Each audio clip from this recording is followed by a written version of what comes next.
Taiwan. I know it sounds too much for you because you can easily get to where you want. There's so many options and it's affordable. And also because most Taiwanese are friendly and always like to help strangers. The transportation system in Taiwan is very easy to understand for foreigners like me who can understand Mandarin because they provide English in almost sign direction. 还蛮鲜的，The food. For halal food, you will find 100 halal 真的 restaurants 真的 in 是， Taipei. 对，不是一般的， Not 真的 too 不是 much, 一般。 but you 对 can also choose an alternative like vegetarian food. The fact that Taiwan is one of the most vegetarian and vegan-friendly countries in Asia, you can find tons of products with vegetarian or vegan label. A few days ago, I and my kids went to Fulong Beach. In this trip, I want to show you how Taiwan is very worth to visit and even friendly for Muslim traveler. I think it's not only Muslim friendly. Taiwan is a friendly country for people with disabilities, the elderly, pregnant women, and the children. We can see it on how serious the facilities as elevators, stroller access, special toilets for children and the elderly. You can easily reach every location you want because the information always available along the way. There is a place for prayer at Fulong Beach on Visitor Center. The place is also very comfortable and clean. And this time I enjoyed the Sand Sculpture exhibition, which is an annual event at Fulong Beach. This year, their theme is classic Pixar animation scenes. For last few years, I have visited some beautiful small towns, hiking trails, flower festivals, and get to know the extra beauty of Taiwan. As a nature lover, I was very excited because the fact that 70% of Taiwan are mountains. The trekking trails can be found even in the cities. If you are a hiker, I highly recommend you to visit Taiwan. And last week, I also experienced a Muslim-friendly trip around Taipei. I knew this trip will be beyond expectation since I actually live in Taipei and I have visited several places before. On this trip made me feel so connected to the history and the culture of this small country. And in this moment, I realized that I am in love with Taiwan. The first location is the Railway Department Park, a historic site.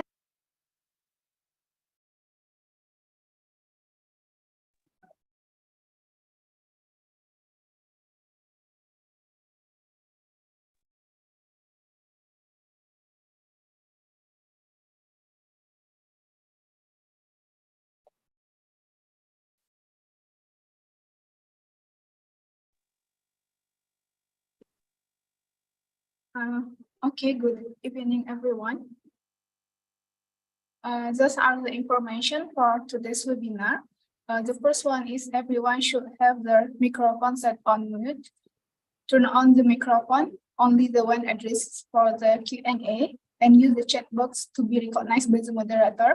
And the last one, don't forget to fill out the attendance form. The link will be sent in our chat box. Well, ladies and gentlemen, may I have your attention, please? Our event is about to begin. Assalamualaikum warahmatullahi wabarakatuh. Alhamdulillahirabbil alamin wassalatu wassalamu ala asrafil anbiya'i wal mursalin wa ala alihi wa ashabihi ajmain. Honorable, the Head of Tourism and Transportation, Indonesian Economic and Trade Office to Taipei, Bapak Ikhwan Yusuf. Honorable, the President of Formit 17, Bapak Nur Soleh. Honorable, the invited speaker, Mr. Majise. Honorable invited speaker, Mr. Iman Adi Purnama. Honorable moderator, Mrs. Novi Irmania. Welcome to the webinar of Muslim-friendly tourism in Taiwan.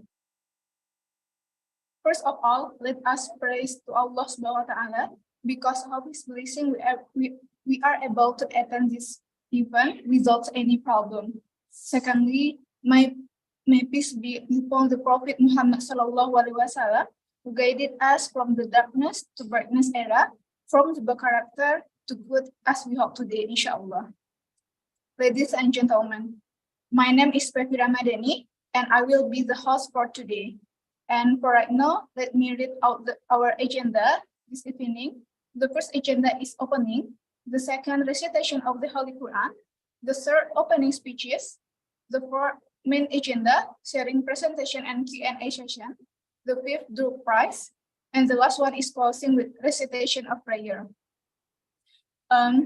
Ladies and gentlemen, this webinar is held by Halal Mu'alaf Center Department for May 17, and we want to say thank you to our media partners, Indonesian Economic and Trade Office to Taipei, PPI Dunia Kawasan ASEANIA, PPI Taiwan, and Islam Taiwan for supporting us in sharing in this webinar information. Okay, so right now let's open this event by reading Tasmiyah together. Bismillahirrahmanirrahim. Hopefully, with reading earlier, this event can read smoothly as usual. Okay, we move to the second agenda, is the reciting of Holy Quran, which will be read by Brother Yusuf Rahmatullah. To Brother Yusuf Rahmatullah, we please.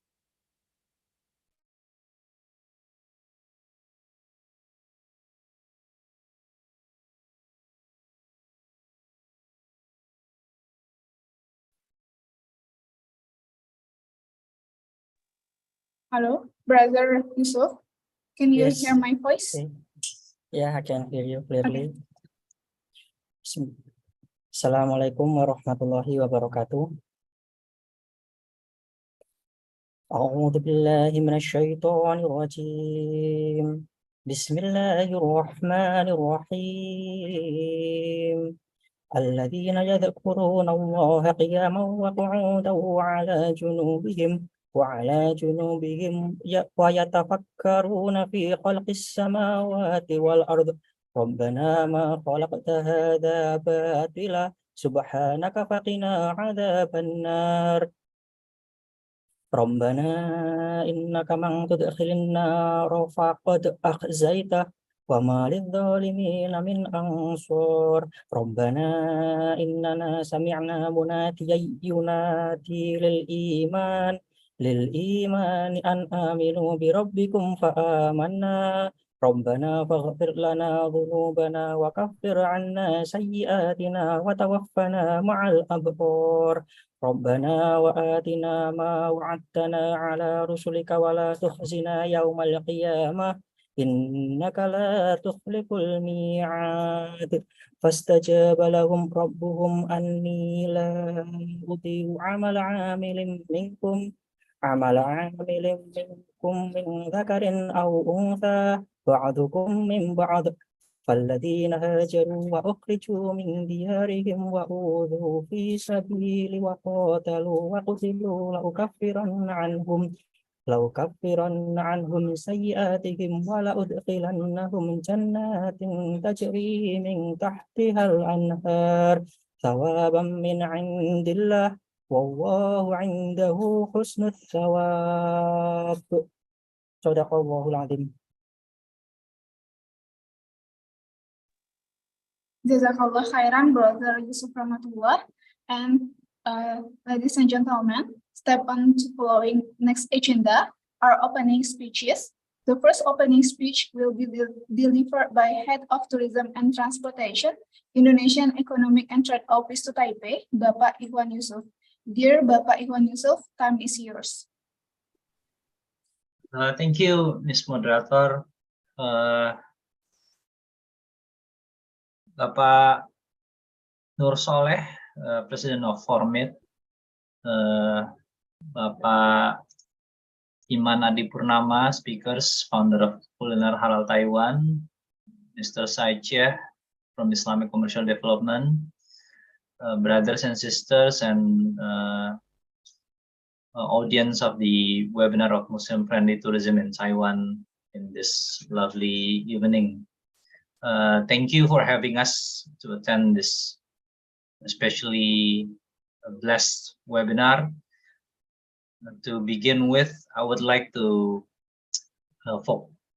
emphasize a couple of things about tourism, especially globally speaking, because Muslim in global recorded 2 million people around the world, and it consists of 25% of population of the whole world, consists in 48 countries.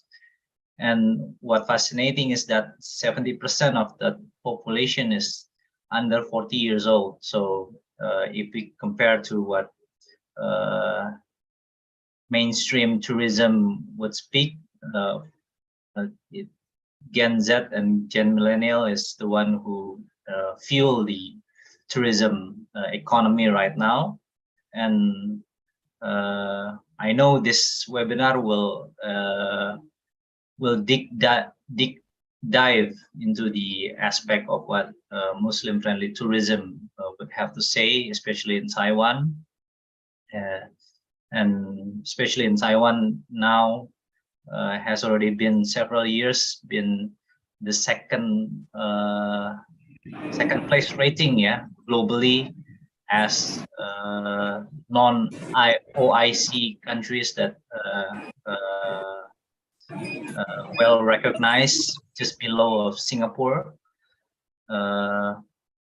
In Indonesia as well, we can say that has been corrected in 2022, that moved to second place from the fourth place. We just eliminate Turkey and Arab Saudi in the process, and just below Malaysia. And we hope that we can also learn from Taiwan as a non-OIC, because what I see that Indonesia already have modalities as one of the biggest countries with Muslim population itself. So we can say that there's four elements to what Muslim friendly can be emphasized as Muslim friendly tourism. So access, communication, environment, and services. So Taiwan is not, we know, is not a Muslim as in population, but they are very strive. I know some because our office is also had very well communication with the Taiwan Tourism Bureau, and the Taiwan government itself has very proactive. We can say that they are very proactive in terms of promoting how Taiwan is a very Muslim friendly destination for Muslim friendly. So within this webinar, I hope we can learn together and mitigate very mutual conversation about how to develop Muslim friendly tourism globally. I hope, if not from Taiwan itself, and maybe we can brought that as well to our countries. Yeah, I guess that's from me. I hope this will have a fruitful discussion. I have for tonight. Waalaikumsalam warahmatullahi wabarakatuh. Waalaikumsalam warahmatullahi wabarakatuh. That is a greeting delivered by Bapak Iwan Yusuf. We thank you. And the second speech will be delivered by the President of Formate 17, Bapak Nur Saleh. To Bapak Nur Saleh, time is yours. Oke. Ya. Assalamualaikum warahmatullahi wabarakatuh. Alhamdulillahilladzi arsala rasulahu bil huda wa dinil haq liyudhhirahu ala dini kullihi wa kafa billahi syahida. Asyhadu an la ilaha illallah وحده لا شريك له وأشهد أن محمدا عبده ورسوله لا نبي بعده اللهم صل على محمد عبدك ونبيك الأمي وعلى آله وصحبه وسلم. Okay, good evening, ladies and gentlemen, brother and sisters. It is a great pleasure for me to welcome you to the webinar. And for this moment, I'm very thankful to Bapak Ikhwan Yusuf, the head of tourism and transportation, Indonesian Trade and Economic Office Taipei, or in Bahasa is Kantor Dagang Ekonomi Indonesia, KDI, right? For taking time out of your busy schedule to attend this event. Thank you, Pak Iwan. And I also wish thank you to the outstanding speakers. First is Brother Majid Say. Thank you, brother. Brother Majid is experienced travel industry professional who has worked with many Muslim travelers and understand their needs and preference. And the second is we call Professor Iman Adipurnama. Thank you, Prof. He is a respected Muslim scholar in NTUST, National Taiwan University of Science and Technology, and also a researcher who will provide an academic perspective on Muslim-friendly tourism in Taiwan. The both speaker will explain about so many experience in Taiwan about Muslim-friendly tourism in Taiwan. And also, thank you for awesome moderator, Sister Novi Irmania, a well-known Muslim traveler influencer. As we know, she has been promoting halal and Muslim-friendly tourism in Taiwan. Thank you, Mbak Novi. And of course, I also wish thank you to the committees, especially for Department of Halal and Mualaf Center for MIT. We have organized this wonderful event. In today's webinar, inshallah, we will learn Muslim-friendly tourism in Taiwan. As we know, Taiwan is one of Asia's most beautiful and diverse destination. And we saw at the beginning, the video at the beginning also explains how beautiful Taiwan is. So we hope that this webinar will run well and we will get a lot of new knowledge. Well, I do not want to take too much of your time. I would like to say once more on behalf of this webinar, welcome to you. It is great to see so many of you here, and thank you. Wallahu muwaffiq ila amin thoriq. Assalamualaikum warahmatullahi wabarakatuh. Waalaikumsalam warahmatullahi wabarakatuh. That is a speech delivered by Bapak Muhammad Saleh. We thank you. And brother and sister, we are step to the main agenda, namely the sharing presentation and Q&A session, which will be led by Mrs. Novi Irmania as moderator.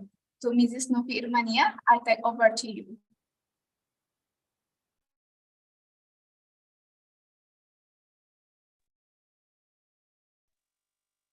Sorry, Mrs. Novi Irmania, I cannot hear your voice.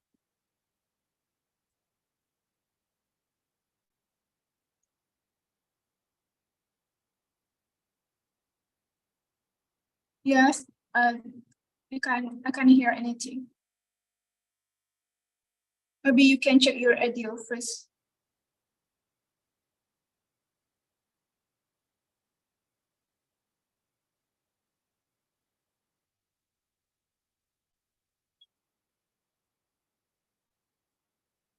Okay, brother and sister, maybe we will wait about 1 minute.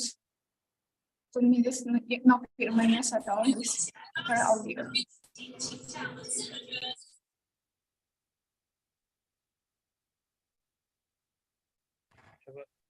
Cek 1 2, cek 1 2. Yeah, okay.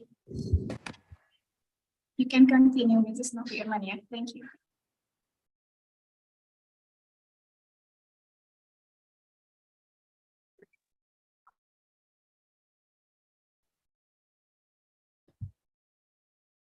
Yes, I'm really sorry for the time. Yeah, thank you, Miss Pevi. Assalamualaikum warahmatullahi wabarakatuh. Yeah. Good evening, everyone.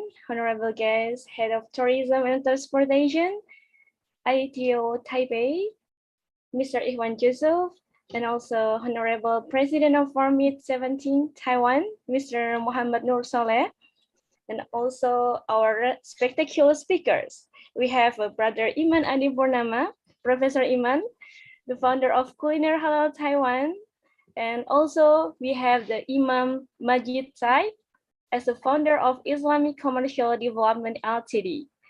And here we have a lot of distinguished participants. Yeah, welcome to our webinar. How are you today? Hopefully all of you have the wonderful weekend, right? So we can join this webinar together today. Yeah. Ladies and gentlemen, I'm Novi Irmania. You can call me Novi. It gives me a great pleasure to be the moderator for the webinar of Muslim-friendly tourism in Taiwan. I do believe that this is very interesting topic for all of us, right? Isn't it?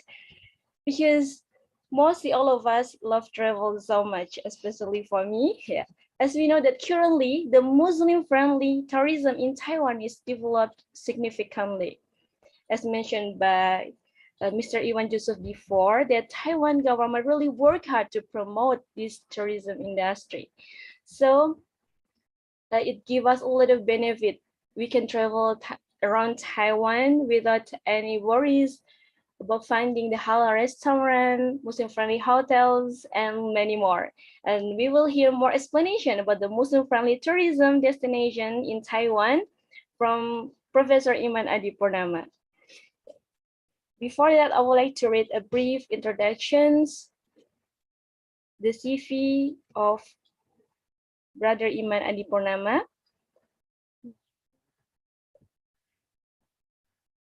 Brother Iman Adi Purnama graduated from the National Taiwan University of Science and Technology. Currently, he is a professor, assistant professor in the International Advanced Technology Program at NTUST, and he's also founder of Culinary Halal Taiwan. If you haven't followed the Instagram Culinary Halal Taiwan, you can follow this Instagram account because you can get a lot of informations, beneficial informations about the halal restaurant and Muslim-friendly tourism. Yeah. Let's greet Brother Iman. Assalamualaikum, Brother Iman. Ya, Waalaikumsalam warahmatullahi wabarakatuh. Inshallah, Alhamdulillah, we already have Professor Iman Adi Purnama.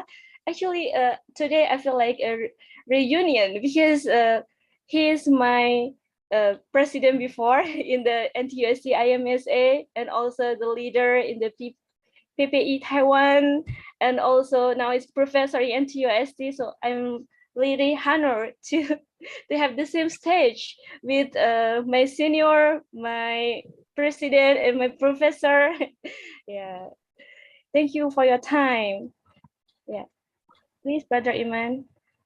Yeah. Okay.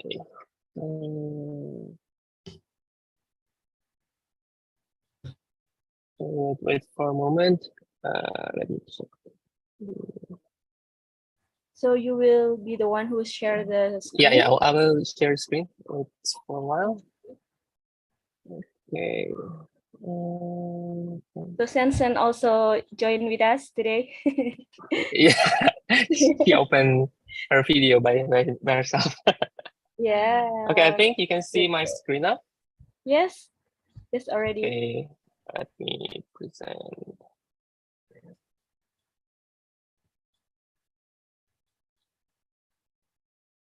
Okay. So, Assalamualaikum warahmatullahi wabarakatuh. Waalaikumsalam. So, Mr.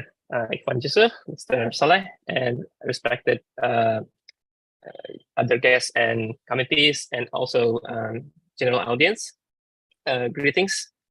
And hopefully, within this webinar, as mentioned by Mr. Saleh and Mr. Iwan Yusuf, hopefully this webinars can help you to at least to know and to mitigate at the end of the discussion, we can maybe have a fruitful discussion how to improve this Muslim-friendly tourism in the future. Okay.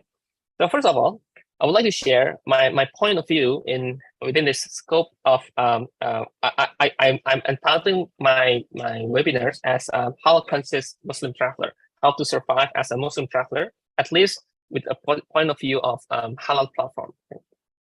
So let's go to myself. I think Nofi already mentioned that I'm now currently I'm assistant professor at the NTST. I'm focusing on the International Advanced Technology Program, which is an international program for undergraduate students. And I was the founder for Culinary Health Taiwan with my wife. So we both had some, together we have some purpose to help and voluntarily seeking information about halal and other information as well, and share to the publics. Okay. I will share later what we have done and what's the progress and what will be in the future for, I think, for the whole society in Taiwan. So as Mr. Ikhwan Yusuf mentioned before, so there's a lot of numbers that I think it is quite interesting graphics if you see the numbers. So we have a 2.3 billion Muslim population by 2030. So in 2030, we are going to have 2.3 billion Muslims, which is now, for today, we already have 25% from the whole population. And by the next few years, 8 years in the future or 7 years in the future, we will have at least 27%, almost 30. So demographically, this is quite interesting, especially if you are willing to invest your time or money in halal business or Muslim-friendly businesses. This is quite good numbers, and you can see that demographically, Muslim populations also have a quite good impact for at least for the generations. Okay, for the Gen Z especially, you can see the total population. Okay, and now they are actually a game changer in this travel industry, especially for halal travel industry. Okay, so you can see these numbers.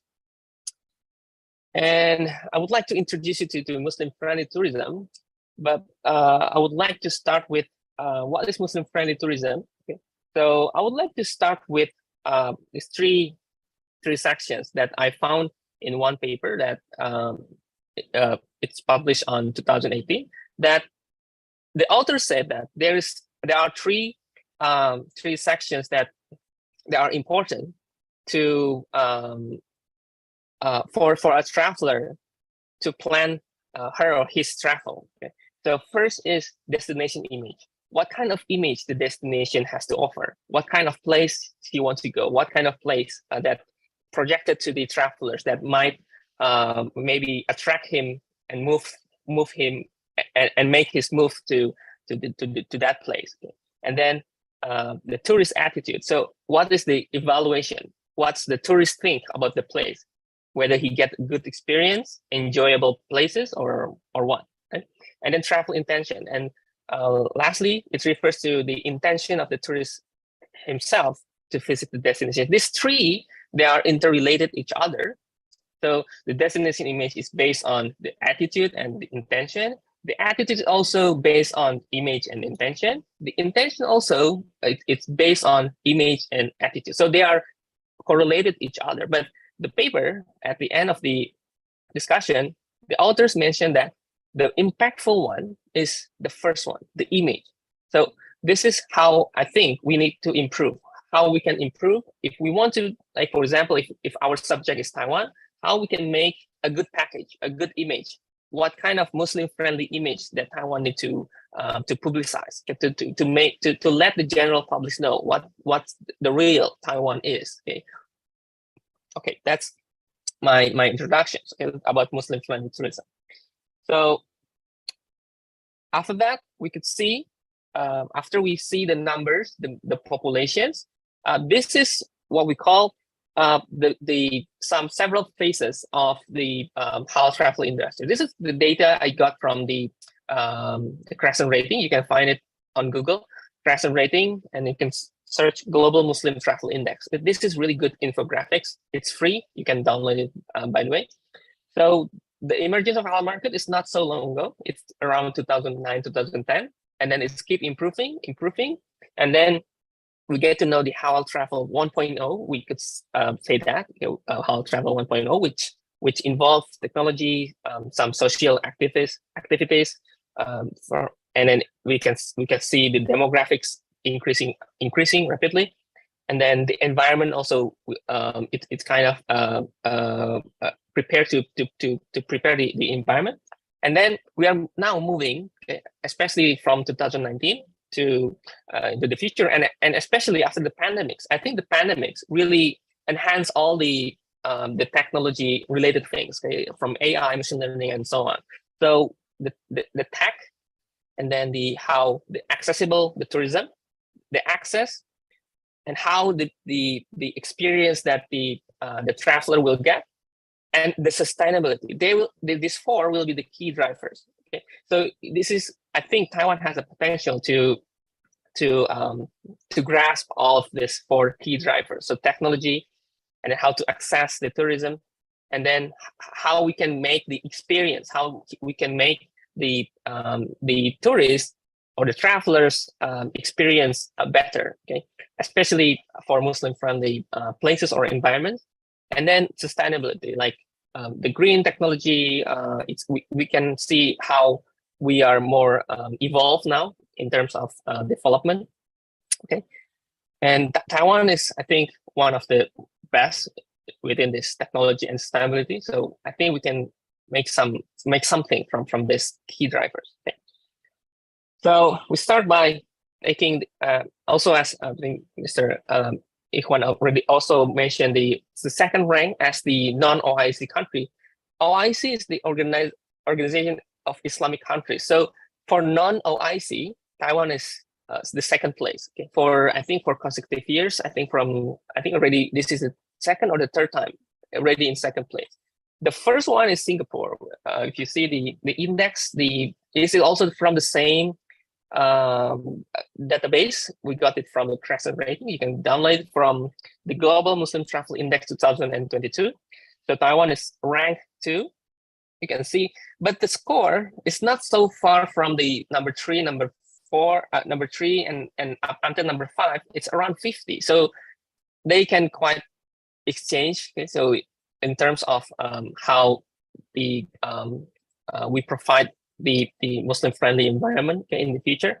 So if we are not really taking care of this, maybe it will drop. But I think Taiwan's still good. It's still good in second place, and we need to take our benchmark for the first one, the Singapore, 62. And I think Singapore, they are in the first one because I believe also they have more population for Muslims compared to Taiwan. And I think they are, we need to also, study their supply chain. And I think Taiwan also need to study supply chain, especially if you are working in the certification bodies, or in maybe you are interested in how you maybe like suppliers, okay, for meat or for any other type of a product. You could also learn halal supply chain. Okay, you could take something and then maybe how to implement in Taiwan. Okay, and then the numbers. This is the numbers that we try to extract from various sources. So we get the 175. This is all certified by various certification bodies. So not only one certification bodies, but we try to collect all the data. So I think there are more than 2 or 3. I think more than maybe around 4 to 5 certification bodies in Taiwan. Some of them may be international certification bodies, and some of them are local in Taiwan. And we got the Muslim-friendly certified environment. This is include masjid or mosque, prayer room, hospital, and other places that is an environment. And then for shop, and then Muslim-friendly certified tourist activities, okay? And then the travel agencies that is committed to have Muslim-friendly certifications. It's already 23. Okay, so I think it's quite good, the number. And I will also later show you what's the problem. Okay, what's the problem? So this is the numbers, and then the halal food. Okay, the halal food. We can see that I think more and more they are, compared to what I saw in when I first came to Taiwan in 2012. Now it's, and also because of the southbound policy, I think now more and more restaurant and then the hotels, they are getting a certification process, and then they are willing to attract more Muslim travelers to come to Taiwan. Okay, and based on the needs, okay, for this basic needs, the food, what I want to share with you is we start this Culinary Halal Taiwan platform from around 2018, 2019, okay, around that time. So we are trying to commit ourselves to voluntarily try our best to make a platform that can help Muslims.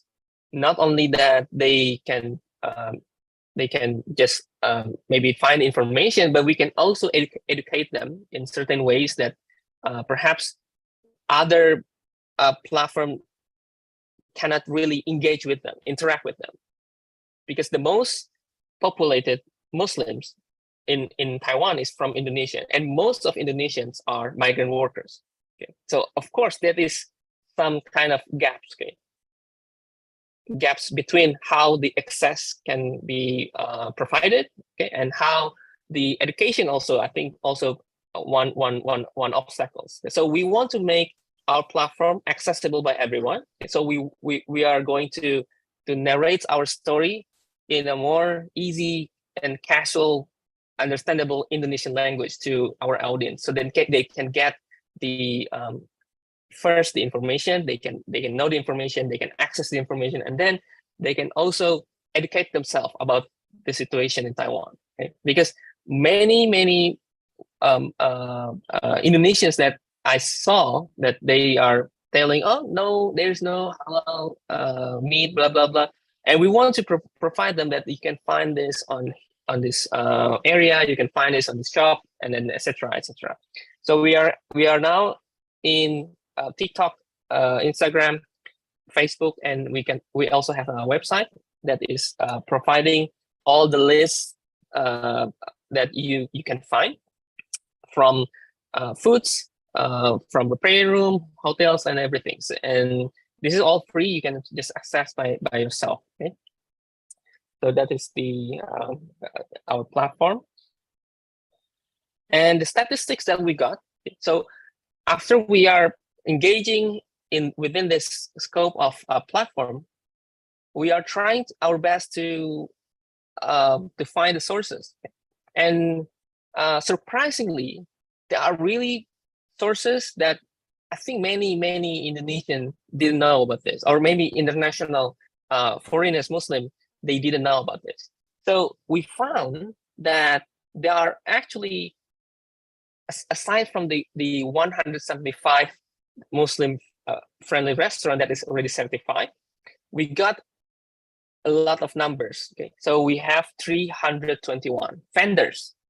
So 175 is certified, and the rest is not certified. Not certified means that they are self-claimed, they are Muslim by themselves, and some of them their certification already expired. Okay? So this is also a problem. But if you want to check, and disclaimer, I didn't say, I don't want to say like, oh, you can get this and this is halal. No, but for my experience, some of them you can check, and then yes, true, they are halal, but they are not certified. Okay? So this is also a challenge, okay? Challenge, and also a potential businesses. So if you are maybe in the certification bodies, or you want to invest in halal businesses, this is also a potential market, potential customer to get to be offered some certification. I think if I talk about certification, there will be some challenges, and I think there are too much details about that. So maybe I'll skip for now, but if we have a discussion later, you can try, I will explain later on. Okay, so if you see here, we try to look at the percentage, the area that has these statistics. So 321 vendors that mostly in northern part of Taiwan, so Taipei, New Taipei, Taoyuan, and a little bit in Hsinchu, Yilan, okay, Keelung. This is I think mostly, and then the rest will be scattered around the middle part and the southern part. Okay, so we get the data from here. Okay?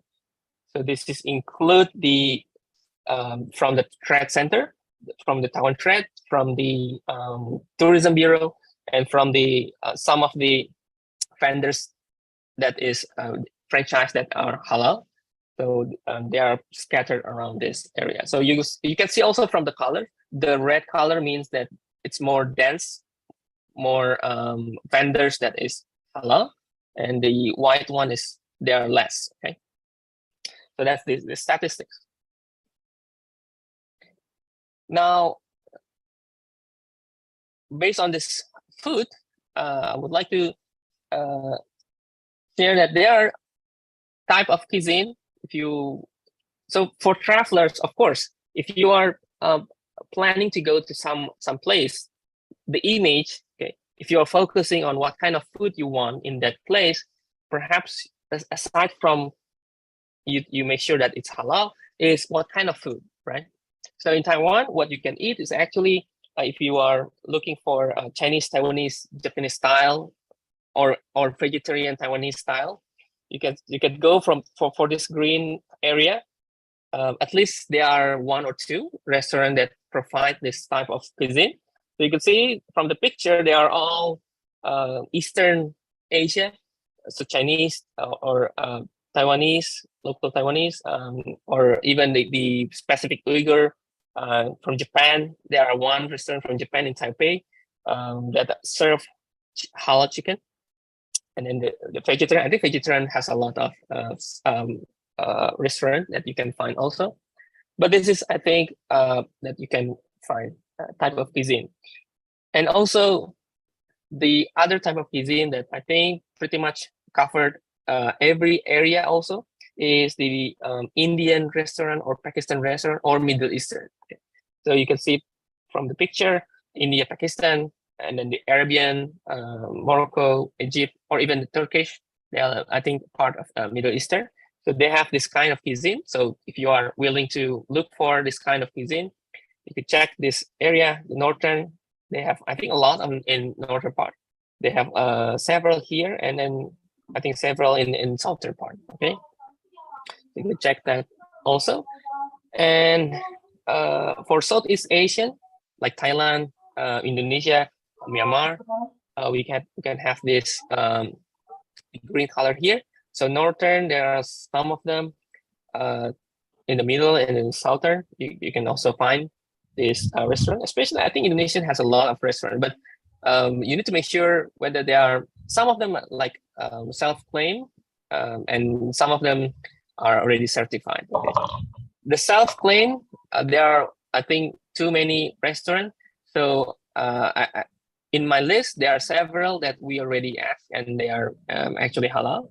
But some of the other restaurants, we are not sure yet, but you can help by asking them. Okay? But please ask the owners nicely, okay? Ask the owners nicely. So we have also in Myanmar dishes. I think some area in Taiwan, they are localized for Myanmar. So they are, because they are a wave of migration in 1980s something, because of war. So they migrated to Taiwan, and then they have like a small rural village. So we call a Myanmar street or Myanmar village in some area. I think in Taipei, in New Taipei, they have one. And in some vendors, the shops, they sell the halal because the owner is Muslim from Myanmar. Okay, that's Southeast Asian cuisine. And then there are also Western cuisine. I think it has a lot, but we haven't checked this type of cuisine for like all the For example, the hotels, sometimes they serve Taiwanese cuisine, sometimes they serve the Western type of cuisine, but this is the one that we can find. And I think all of this in Taipei, Gusto in Taipei, the Antonio is also Taipei. Cafe Padrino, this is a new one that we found that this is actually halal. This is, the owner is from Syria. I think no one know about this, right? I just know like last week, I think. So the owner is Syria. So I think you can eat, you can eat most of the foods here. Okay, so the owner is a Muslim, and the Red Castle. This is in I think in Tansui. In Tansui, this is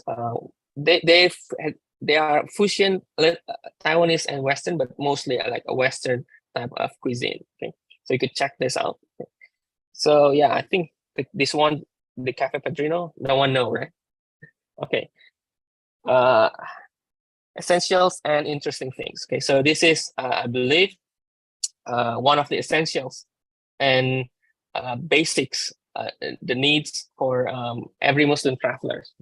The first is what kind of essentials that required. Okay, so first, let's start from this three on this right side. So authentic, affordable, accessible. So these three must be in requirement for the places. Okay, so so if you want to make a good image, then it has to be authentic, which means if you want, like if you are living outside of Taiwan, you want to go to Taiwan, of course you want to eat authentic Taiwanese. Okay, I'm not saying that I'm disrespecting the other type of cuisine, but of course you need to at least taste the authentic one, right?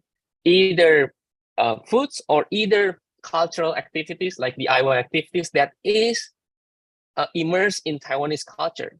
So that is, I think, one thing that we can think of. So authentic, affordable, and accessible.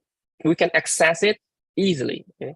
So if it's maybe located like in remote area, as long as we know how to go there and maybe we can plan how to go there easily, I think still okay. But if it's this too difficult, there are no roads and difficult to follow, then probably that will be very difficult to develop. Right?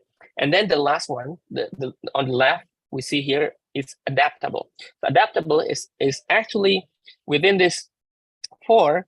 This adaptable is referred to the Generation Z. So because they are the new generation that supposed to have a different mindset from millennials and also from the Gen X and maybe the boomers.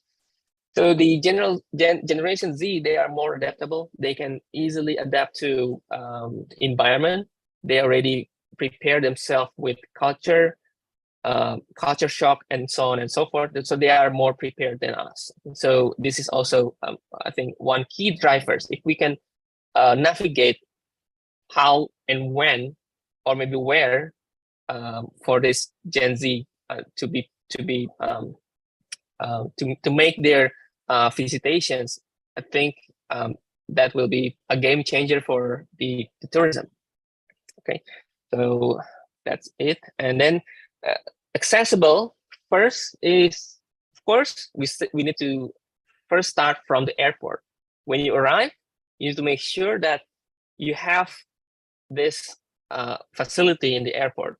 Okay, you have to have at least the foods, the prayer room. I think Taiwan already have, so I think that's really a good job. So they can welcome the guests very good. And when they want to depart from Taiwan, they also can enjoy this experience as well. So they can experience how Muslim friendly Taiwan is, okay? How the environment, how they are very friendly for Muslims. Okay. And also, not only airport, but if you're travelers, you go from outside Taiwan and then you want to go to Taiwan, you need to also moving places to places inside Taiwan, right?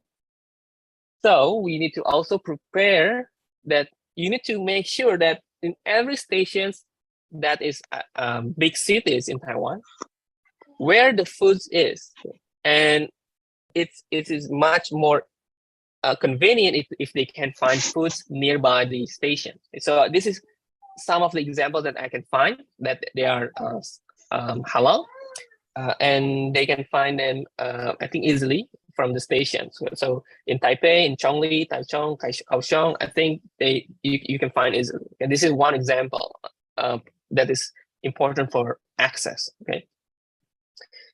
And also we have this franchise, Chicken Master. So Fried Chicken Master is one of the franchise that has been certified. So all of the vendors is halal certified. Okay, because I think some of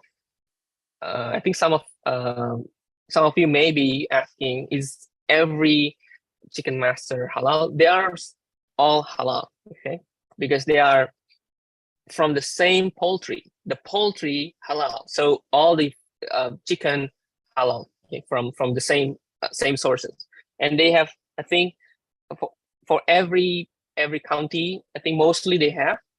So this is, I think, lifesaver. If you are maybe not sure where to go, you just need to find this, and then maybe you can go to their website for all the lists for their address, okay, for each county or each city. Okay, you can find this. So the Fried Chicken Master. So yeah. And then what else we have?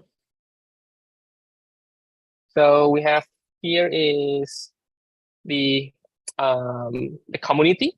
Okay, so one example that I try to share is the Longkang, okay, in Zhongli. So within the nearby the mosque, you can find the small community, and you can find the vendors selling, even the markets.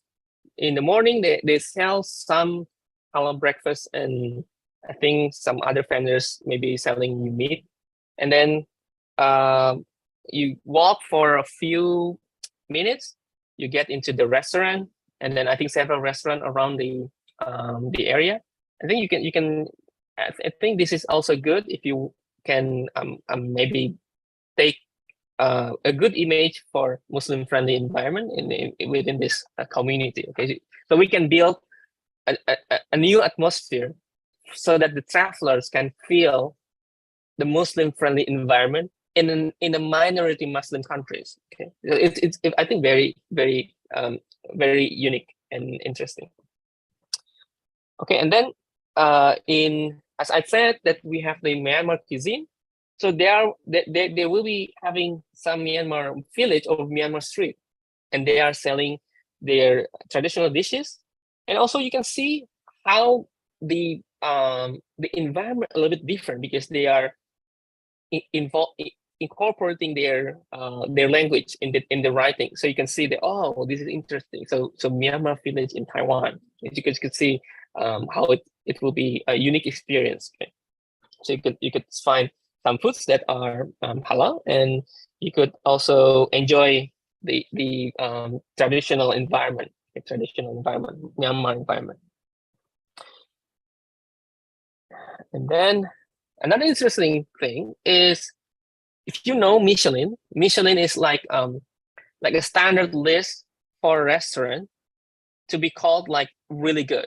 So if you are having like Michelin rank within your area, which means that the restaurant already checked, already standardized, and then it has a premium quality for its cuisine. Okay, standard is really good.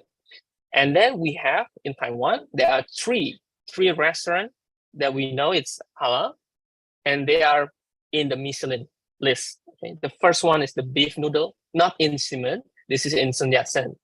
This is the Sun Yat-sen beef noodle.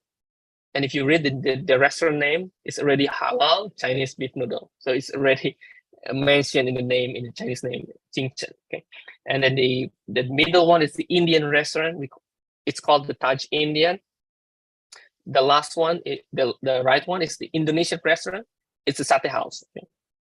So all is halal, and you need to check, make sure you need to check them out. Okay, they are, I think the first two, they are certified, but the right one, they just put the information that all chickens come from the same sources. Okay, chicken and meats, they provide that they are halal. But if you And they are also providing lists for the halal dishes. Okay, but you need to check them out. Okay, check them out. If you are in doubt, I think it's still okay. Okay, still okay. And then another specialty for Taiwan is the leisure farm. Okay.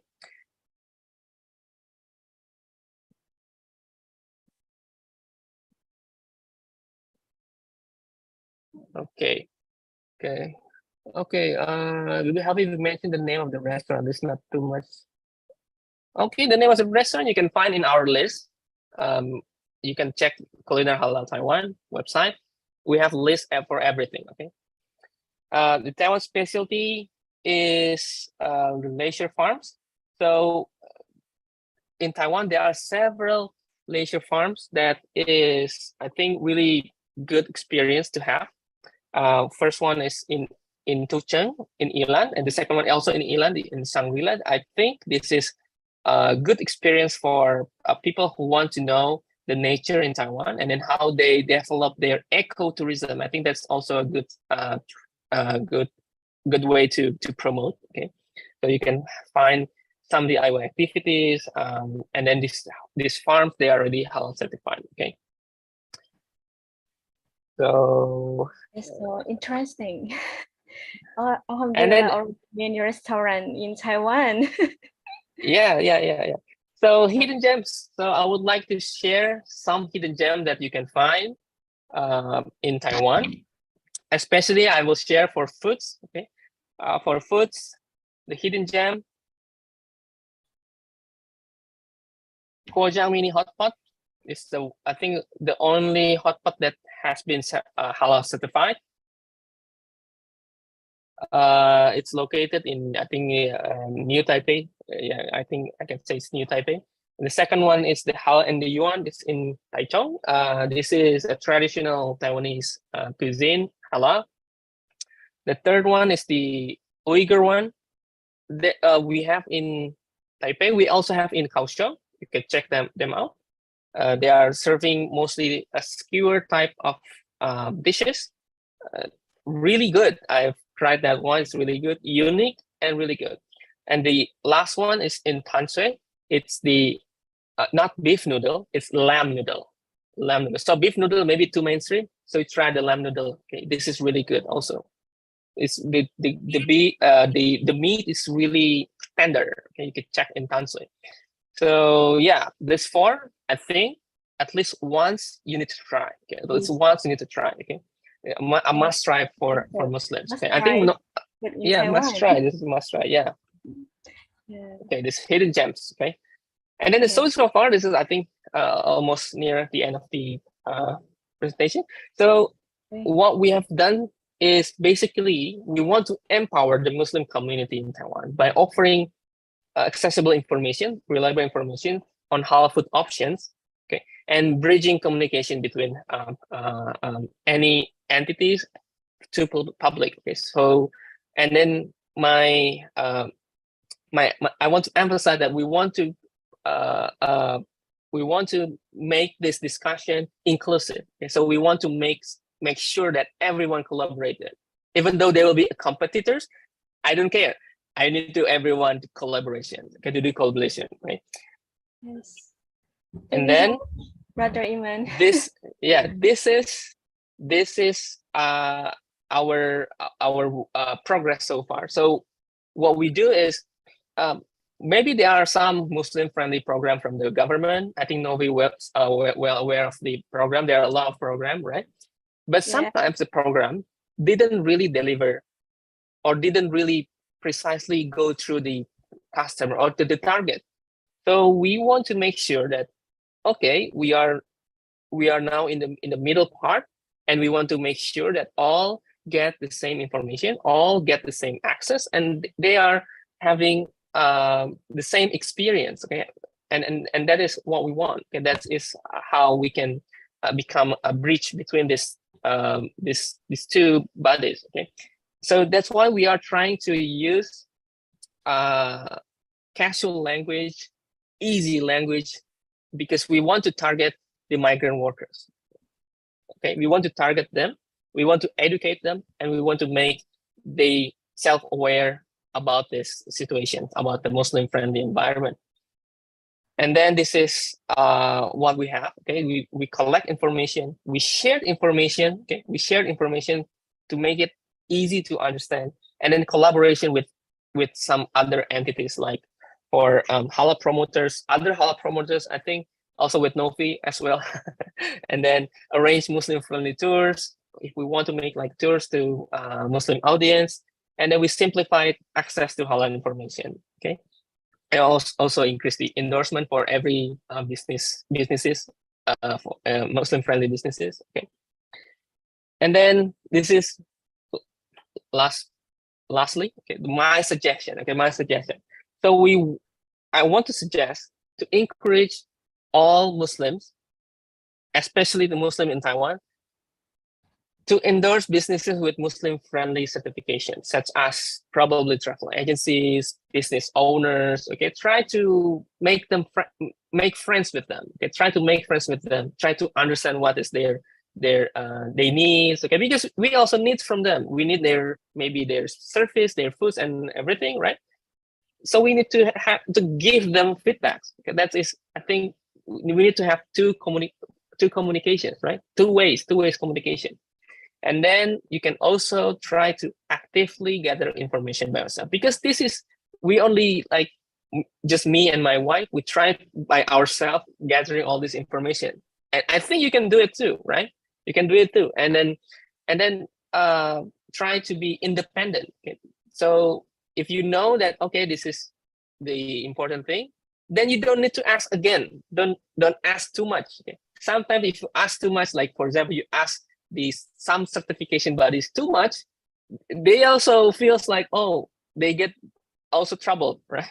So if you already know, you already have like standards, okay, just be independent. Try to be independent by yourself. Okay, and then connect and interact with Muslim audience to promote and nurture Muslim-friendly tourism, especially for the whole Muslim community in Taiwan, especially perhaps the biggest one, the migrant workers from Indonesia. I think you need to gather to help them, Okay. And then lastly, this is, I think, very general, very important.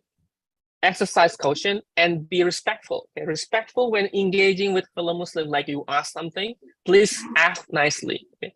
Please ask, like, if you know that this is the business owners, Muslim-friendly business owners, Muslim or maybe non-Muslim, please try to be respectful. Do not get into like a false judgment, and maybe you ask too straightforward. Is it halal? Is it haram?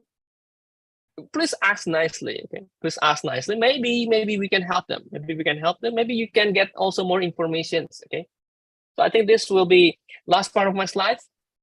So thank you for listening. So Nofi, Yeah, thank I'll you so deliver much, back to you. Professor Iman. That's really fruitful information for us. It's very clear and very scientific presentation. Yeah, the professional one from our professor. Yeah. Thank you. Well, as the Professor Iman mentioned before, that Taiwan also retained its second place in among non-OIC destination in Mastercard Christian Rating Global Muslim Travel Index in 2022. So in the future, there are many opportunities for us as a Muslim community who live in Taiwan to participate toward the Muslim-friendly industry here. For example, you also can open the halal restaurant, selling halal products, helping marketing and tourism promotions and others. And also, sincerely, I witnessed Brother Iman, Professor Iman, from 2017 till now. He and his wife, Miss Dewantika, is really work hard in this halal industry promotions. Yeah, is how to say that this family is working for hard and helping many Muslims community in Taiwan to know more about the halal restaurant, halal tourism, and other things. So please give applause to our respectable speakers, Professor Iman Adi Purnama. Yeah. Actually, we also get a little feedback from our audience today. Oh, I read one by one. Oh, it's so many. Yeah, I think it's quite interesting topic for today, for today's webinar. And don't worry for all the audience, you can write down your questions in the comment, and later we will have question and answer in the last session. And also I would like to remind all of you, please don't forget to fill the form for the present list, because later we will have the prize. Once again, thank you so much, Brother Iman Adipurnama, for your presentation. Well, ladies and gentlemen, brothers and sisters, rahimakumullah, we also have our second speaker, Brother Majid Tai. I do believe all of you, most of you, already know who is Brother Majid, especially if you join our line group, Halal Information Center, HIT, from Taiwan, because there have many brothers and sisters ask him whether stem product already halal or not. It's like really honor that today Brother Majid will share his experience with us, especially about introductions to Taiwan Muslim-friendly tourism initiative. Well, before starting presentation, I would like to read brief CV of Brother Majid. Oh, Assalamualaikum, Brother Majid. Could you unmute your... Yeah, okay. Assalamualaikum. Sorry, we cannot hear your voice. Could you press the button mute in the Zoom? Yeah, the voice still locked. Okay, okay. Sound like Yeah, really nice. Waalaikumsalam. okay. Sorry. So now my voice is very clear. Yeah. We can Okay, hear okay. clearly. Thank you. Sorry, Brother I Majid was is saying in the meeting, right? You're McDonald's. quite busy. No. Sorry. Oh, it's But- okay. Yeah. Thanks so much for Yeah. your time. Sure. Yeah. Before Yeah, your presentation, sure. I would like to read your brief CV. Brother Majid is the Yes. founder of Islamic Commercial Development, and previously Yeah. he was also working as halal specialist in Chinese Muslim Association. Yeah. Well, without further ado, let's welcome Brother Majid Tai. Please.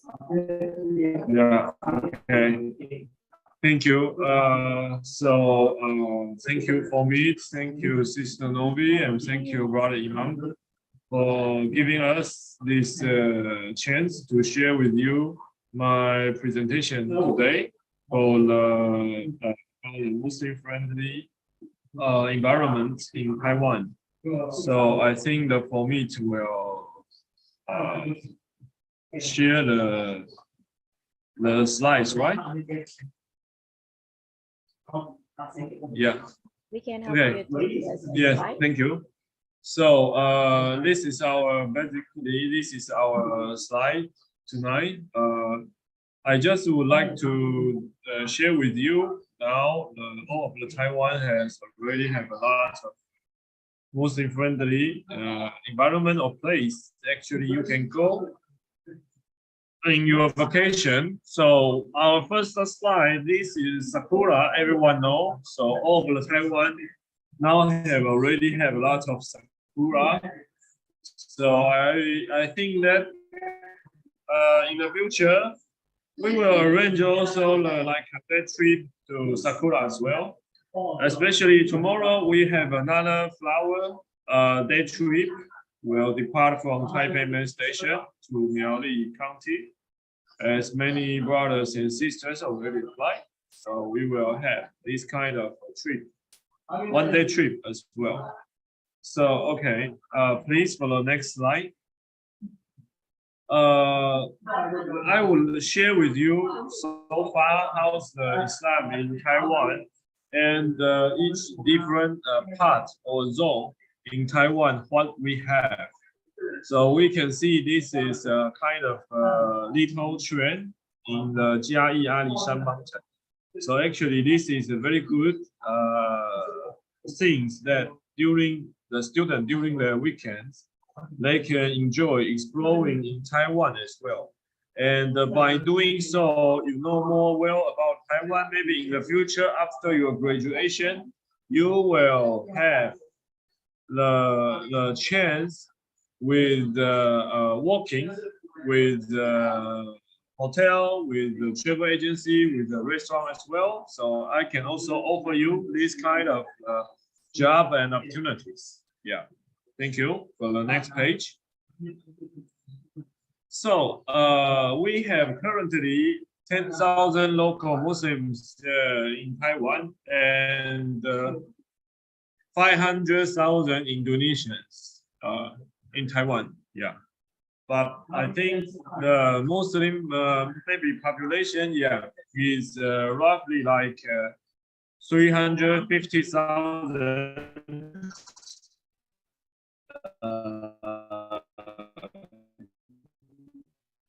in Taiwan, and actually, and the 6 local like Taipei Grand Mosque, Cultural Mosque, Longgang, Taizhou, Tainan, and Kaohsiung, the 6, which is under the Chinese Muslim Association.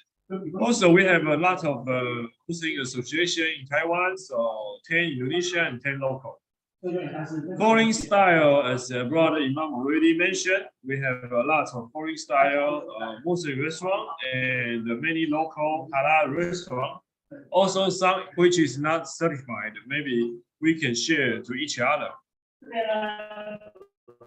Yes, please, on the next page. So, according to our halal certification type, which we have restaurant, hotel, environment, store, DIY, and trails are halal, we call it Muslim friendly. If the restaurant 100% is halal, we call it halal Muslim. For the friendly hotel, which you can choose to stay in, they will have a prayer facility and a water flusher. Yeah. For the environment, for example, like CKS Memorial Hall 101, they have the musalla, they have the toilet, water flusher. So can let everyone enjoy your trip, also doing your salat at the place. For Muslim friendly store, which means they have halal product, you can get the halal products from the store, which is very convenient. And some leisure funds, as Brother Imam say, in Taiwan, we have a lot of DIY activities, which the materials are halal. Finally, all combine this kind of a product and package. Also, the OP training, which is called Muslim Friendly Travel Agency. Yeah, sure. So the next page, please. So usually, as Taiwan, we have a north, west, south, and eastern zone. So now I'm going to share with you each zone what have we already certified the place. Okay, yeah, sure. So this is the example of a Muslim-friendly hotel facilities, which you will see from a photo. Even they provide a holy Quran. Inside the drawer have Qibla prayer time. They have a halal meal. Also, they have a sajada as well. Yes, please. For the next, thank you. And of course, the toilet will install a water flusher. But this is an example that because some hotels, they don't know what they use for. So maybe they think this is taking for shower. So they install very high, the place very high. So I teach them should be like same as the toilet fountain. So this is a before and after. From our photos, you can see from the left side to the right side. Yes. Next page. So for the halal food choice, actually now have so many kind of halal food choices in Taiwan, but definitely still not enough. Still not enough. So I would like to invite all the listeners, if you know some area or some restaurant, Indonesian restaurant, which you can ask them. To encourage them, apply the halal certification. We are helping to promote his or her business. So, although we'll have an application fees, but in the end, they will get promotion from the tourism bureau, from the government, so which will make his business gain better and better. Yes, please, for the next page. So this is an example of the halal food in Taiwan. I think some of you already tested as well. Yeah. Next one. Yes, please. So the North Zone, usually in the end, we can have the 101 fireworks. So that's why, as an international tourism place, government wants to cater more and more Muslims to go visit there. But so far in the North Zone, we are lack of food. I think Keelung City is lack. Also, some New Taipei City is not that convenient, and also Hsinchu County is not that convenient. Taipei, of course, a lot. Yilan so far increasing a lot, and the Taoyuan so far also increasing a lot. Yes, please, for the next page. So we have a Taipei Grand Mosque and the cultural walks, which during Ramadan they will offer iftar and sahur as well. Yes, please, for the next. And this is an example of National Palace Museum prayer room. So if you go to National Palace Museum, you can go to B1 to find the Muslim prayer room. You can do your salat inside. So usually, even I'm not, for example, I bring non-Muslim to visit them, I will also show them this is what the musalla, it is what the shape, to let the Taiwanese know what is the Muslim lifestyle. Yes, next one. So inside the Taipei 101 and National Palace Museum, of course, have the musalla as well. Yes, please, next. Also, like Yangmingshan National Park, which is the common flower season, you can go there. The visitor center also have a musalla. Sooner, inshallah, I think Hot Spring Village will also have soon, inshallah. And this one is in the Guandu Natural Park and the Zishan Eco Garden, which they also set up the musalla as well, so you can enjoy your natural DIY or walking day trip there with your family. CKS, no wonder to say CKS Memorial Hall and the Sun Yat-sen SYS Memorial Hall, both of them have the musalla as well. And in Taipei City, we have an old street. So anyone know this area? So I think Bo Pi Liao historical block and the Dihua Old Street, they have the musalla and as well. So you can go there to check the Muslim friendly facilities. Yeah, next one. So also outside of Taipei, in the new Taipei cities, you go to Yeliu, the Queen's Head, and also the Northeast Visitor Center, you can check the musalla as well. So don't worry about it. But this area, you need to worry about the halal food. So inshallah, we are also calling the chicken master to have the branch there in the tourism area.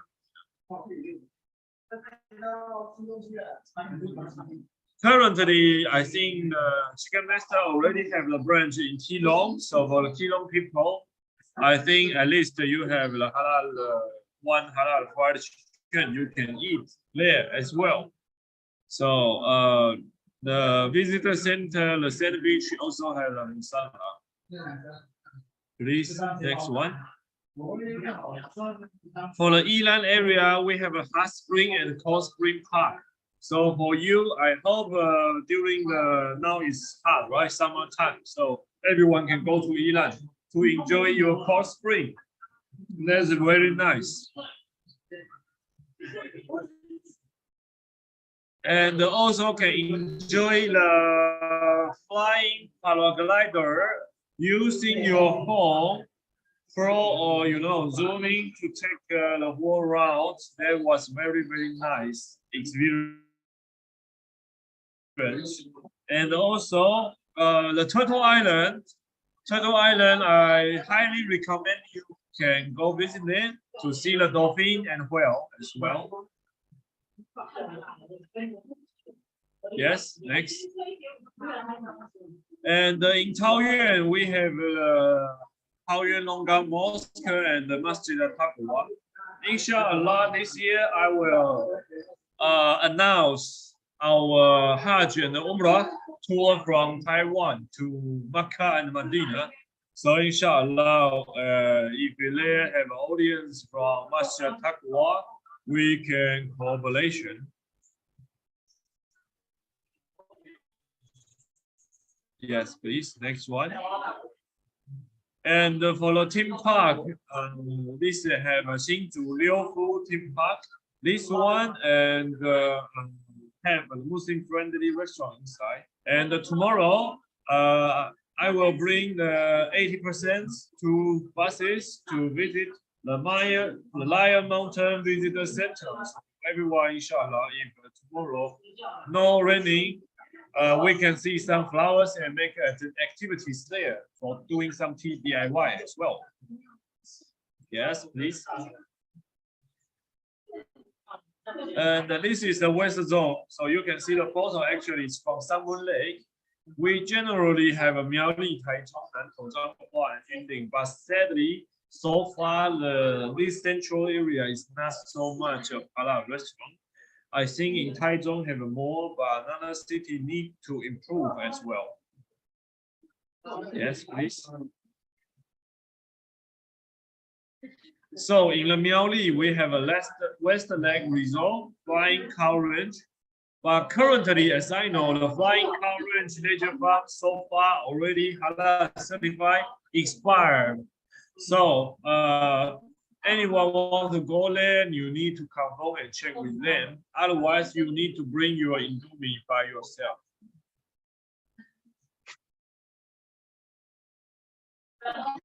Yes. And the Taichung Masjid also, we just having some people to go into Wuling Farm, Sakura, to doing the cherry blossom. So actually, cherry blossom have a lot of place to go. The biggest problem now for Jamaah, for people from Indonesia and Taiwan, they hire an illegal bus. They do not have insurance. The driver, which is not Muslim friendly, they go their own. They see the cheap price and just go. But they don't know actually that is illegal, and if you have accidents, you will get zero. You will get nothing, and you need to pay a lot by yourself. So for the audience, I think you cannot just see the price. You need to check everything before the products for the itineraries as well. Yes, please, for the next one. And in the Nantou, we have the Sunmoon Lake. So also is a master visit place and a visitor center. So also currently, Sunmoon Lake is lake of food. So I call once again, fried chicken master.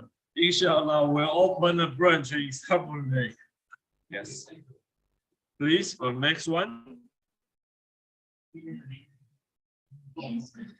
And of course, the Formosa Cultural Village. Inside have one Muslim-friendly restaurant, Maya restaurant as well. You can take the cable car to enjoy the environment as well. And for the Sakura, they even have at night, nighttime Sakura as well.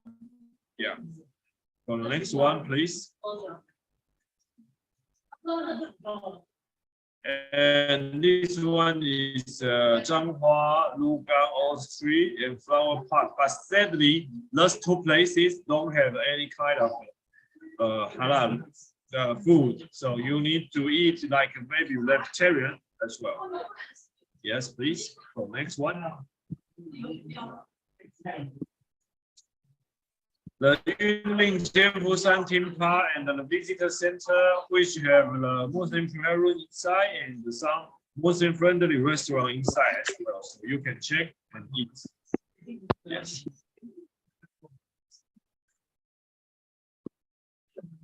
And this is the South Zone, and we have a Jiayi Tainan Kaohsiung. I think a lot of students need studying and living near, but maybe we'll find difficulty for the halal food. So maybe we can share each other or exchange idea to see how I can help you.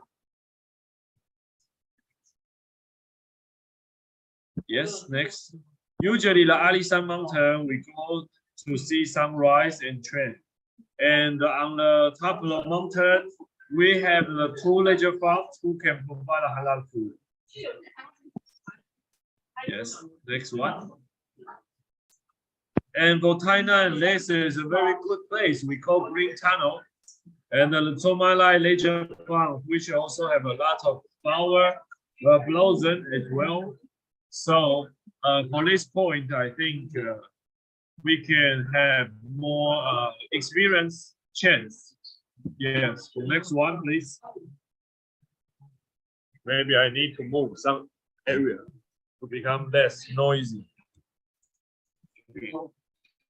For Kaohsiung, we have a Lotus and the Ida Theme Park, which have both already set up the Muslim-friendly facilities. So I think for Kaohsiung, actually, not so many different types of food. Basically, it's Arabian, Turkish, and Indonesian. Basically, that's 2 types. Yeah. Okay. Next one. For next part, inshallah, this year I will increase 25 to 30 halal restaurants in Pingtung County. So anyone who live in Pingtung can cooperate with me as well. Maybe I need a lot of halal auditors in Pingtung. So students who live in Pinkerda, studying Pinkerda, can contact me. Maybe I have some part-time job for you to also devote yourself and to become a Muslim-friendly environment. So also I will collaboration with the Donggang Masjid as well.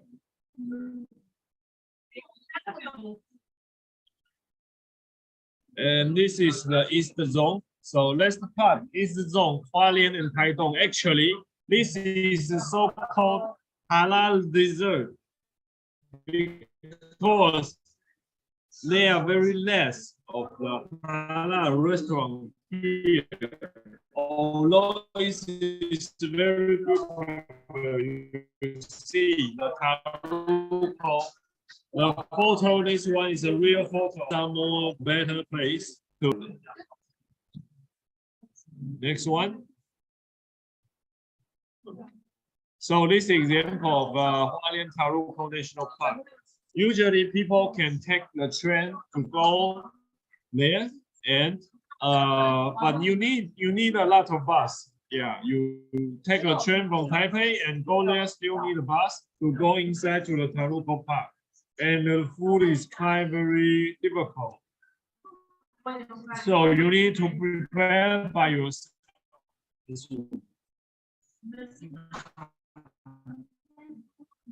Yes, next one. So this is Liyu Lake and the Qixingtan Beach. Which one you can have your SUP there to try yourself as well. So I think this one is good to go there for visiting as well. Yes, next page.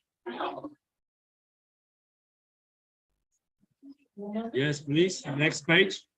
Okay, Taiwan, we have an Aboriginal show, and during the summer vacation, we have a hot air balloon. So I highly recommend that one there. Maybe you don't need to pay because the hot air balloon, I think, is expensive. It will cost you maybe 9,000 Thai 9,000 dollars. So, but you can go there. I mean, choose a hotel and to take a photo there as well. Can enjoy. So the next part, we know that Taiwan have a lot of high mountain. Actually, in the winter season, we are thinking to have a chance to go to see the snow, you know. So as a hot area like Indonesia, you may be difficult to see the snow. But inshallah, Taiwan, we have so many high mountains. So in the winter season, maybe we can arrange to go to see the snow. That's a very good kind of experience. So let's discover the Taiwan. And I think everyone should go more as you already in Taiwan.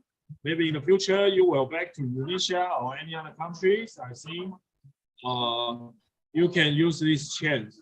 And also, inshallah, the chance, if you who stay long more here, for the Hajj and Umrah also is a good chance, inshallah.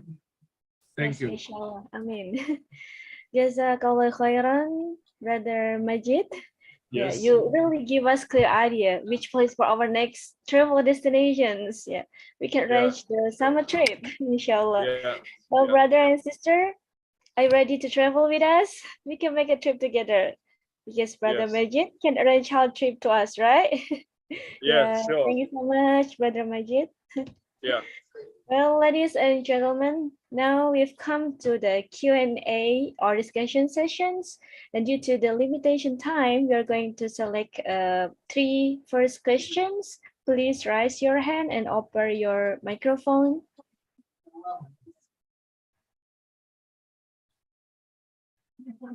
If you cannot open your microphone, you also can write your answer in the chat in the message. You also can message us directly.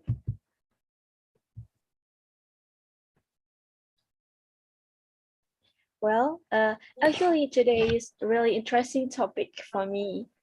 I'm thinking that in Taiwan currently have a lot of Muslim-friendly tourism. Oh yeah. Oh, sorry. Alhamdulillah, we already get the questions. First question from Dr. Abdul Khalik Hidayat, MSE. Yeah. The question is how you set up the culinarism for Muslim being guaranteed that they are halal. Thank you. So this question is delivered to, I think it's delivered to, yes, please. I think he wants to make sure how to make sure that the platform, my platform Corner Halal, guarantee halal. So this is actually if you want to really guarantee that they are halal, first is probably if they are halal certified, then it's guaranteed that it is halal because there are third parties to check. But because there are some obstacles in between on how people will certify their businesses, sometimes they prefer not to certify it like officially.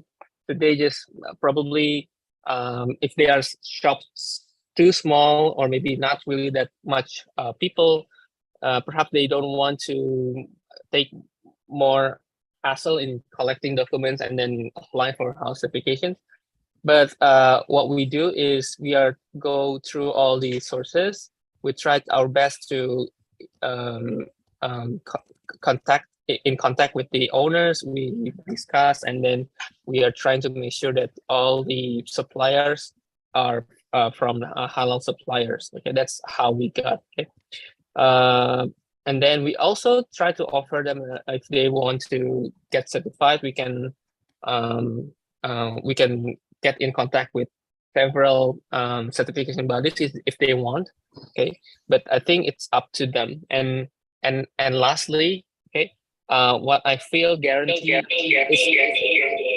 is not really that. I mean, if you are still confused and in doubt about our publications, then it's okay not to follow us. Okay, just follow the certification one. If you are really strict in your if you want, like, if you don't really trust people, okay, that's okay. Okay, that's pretty much okay. But if you want to help, I think this is one way to I think we need to have like a good soft campaign collaboration, that if everyone demanding halal, and the government and then maybe the business owners, they know the numbers is getting increasing every year, I think that will be open for the certification bodies to come, and then maybe they are going to be certified. I think we need those. Okay, so you can help us also by maybe gather information also, and then we can share informations, and then we can make sure that,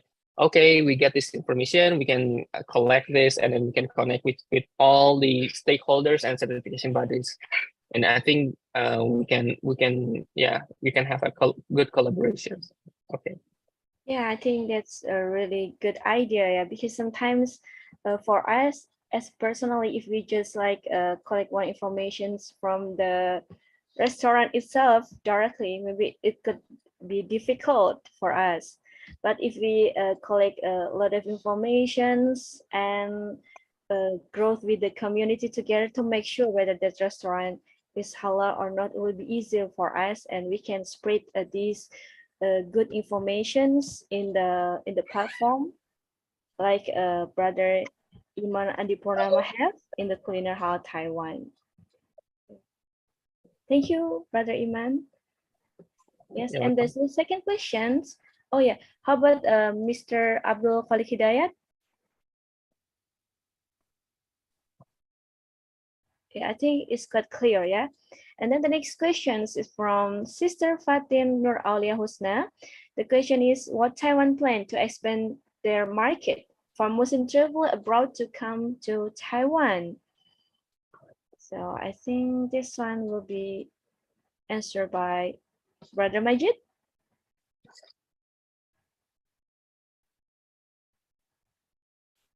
Maybe do you know some idea from the government program or project how they will explain the Muslim-friendly tourism to attract the Muslim traveler from outside Taiwan come to this country? Okay, I think Majid can help to answer the question about the government. Maybe what's their plan? Oh, Yeah. okay, sorry. Well, okay, now. So now I can, okay. For this point, I just back from Malaysia. Before COVID, of course, also go Malaysia, Indonesia to promote. Government set up many tools and the policies, like encourage Muslims go to Taiwan, get a free gift, get an incentive money, as well as a free visa, as well as accommodation, leisure fund, discounts. Maybe for one person, $1,000 for discount, leisure fund, accommodation, or fruit up picking, DIY, discount. These have a lot of things. But usually, people think that they do their own FIT or they do their own is more easier, and they don't want the travel agency to make money. I can definitely tell you that this idea is totally wrong, because as Taiwan, which is a non-Muslim country, you sometimes you rely on yourself. You cannot 100% know, as you are a foreigner. But of course, if you are already living in Taiwan, you know the situation well. Of course, you can do yourself.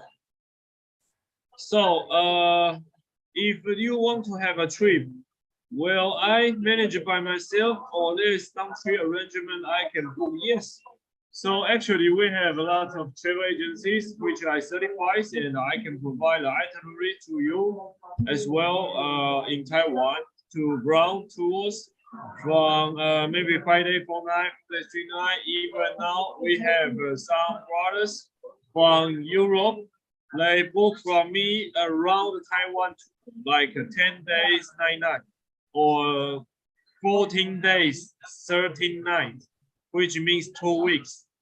So I will bring them go each city to enjoy the halal tour, to eat the halal food, to take the places which they want to doing their salat on time. So this really needs someone to give this information. Otherwise, when you go back, someone just feel that, oh, when I go back, I finally find a halal beef noodle. Why I don't know this? Because you didn't ask, you didn't search, you didn't fill out. You know, you need to do some research on the net. When you type the halal food, halal travel agency, or Muslim friendly travel agency, at least you can find their connection. Okay, their email, their line, their WhatsApp. So also welcome everyone to add me connection. Also, Brother Imam, their channel, at least on the Instagram, is very active. You can also access them to inquire more halal information. Yeah. Thank you so much, Brother Majid, for your answer. I think it's got clear. Sister Fatin, are you still here? Is that okay? Yeah, I think it's quite clear, yeah. And then because since we received many questions, yeah, so I will choose the questions that's quite different with the previously. That is from Sister Inayati. The question is some people say it's really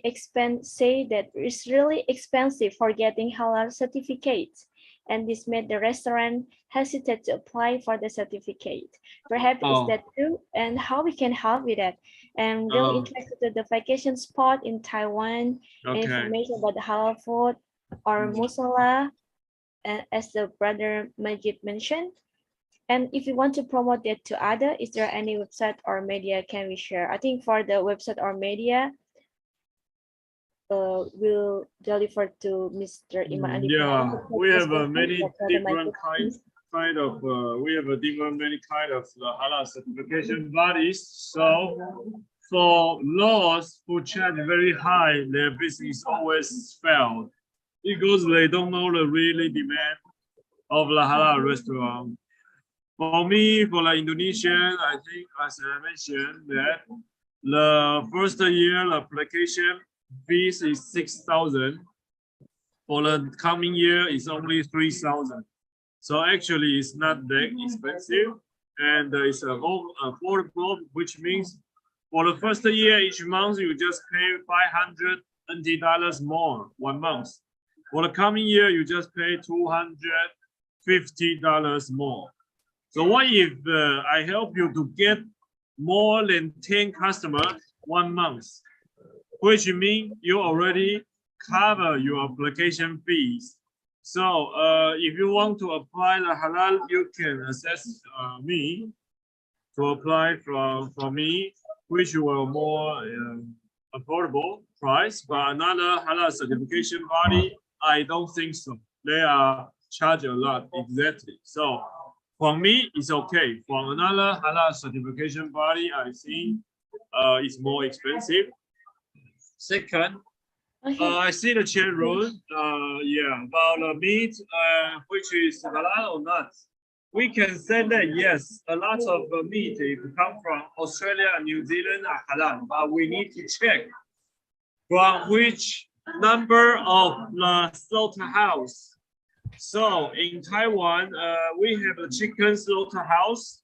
We have a 10 halal chicken slaughterhouse, which roughly 10% is halal, but 90% of the chicken is non-halal. So many people say, okay, we have to live economically rather than chasing idea. This only a halal restaurant.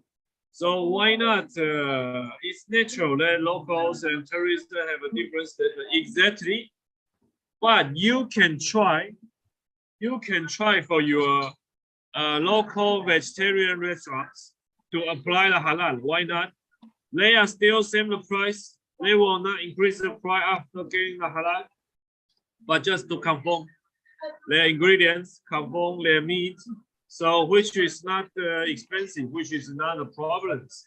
As well as those Toko Indonesia, I also ask them to make the restaurant more clean. Okay, more clean, because why many Taiwanese don't go to Indonesian restaurant in Taiwan? Because it's not clean, not a problem of food. Maybe some Indonesian restaurant food is delicious. Maybe they are halal, but they are not clean.